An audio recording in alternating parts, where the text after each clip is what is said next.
డ్రైనేజీలంతా ప్రభుత్వం పోయినప్పటి నుంచి ₹1 పన్ను జరగల.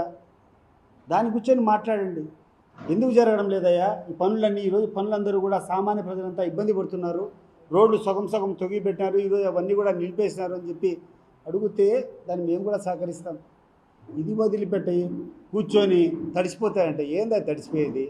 నేను టోన్లో కొన్ని కోట్ల మందిని చూసినాం, ఒక బొచ్చంతా చూసినాం. ఏం చేస్తావు మహా అయితే? ఏం చేస్తావు లొకేషన్? నాకు అర్థం కావడంలే.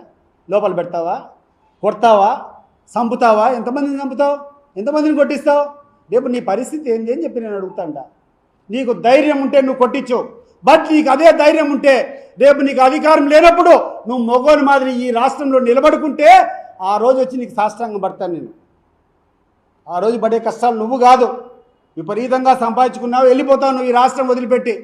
రేపు ఈ రాష్ట్రంలో ఉన్నటువంటి తెలుగుదేశం పార్టీ కార్యకర్తల యొక్క పరిస్థితి ఏంది అని చెప్పి నేను అడుగుతున్నాను.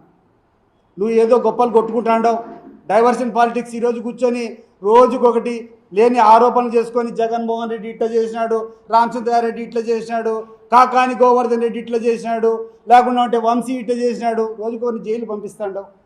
నిన్ను పంపించడం మొదలు పెడితే ఈ జిల్లాలోని నాయకుల యొక్క చరిత్ర ఒకసారి ఏం జరుగుతుంది ఈ కార్యక్రమం ఈరోజు ఈ జిల్లాలో, రాష్ట్రంలో ఏం జరుగుతుంది? పైన కూర్చొని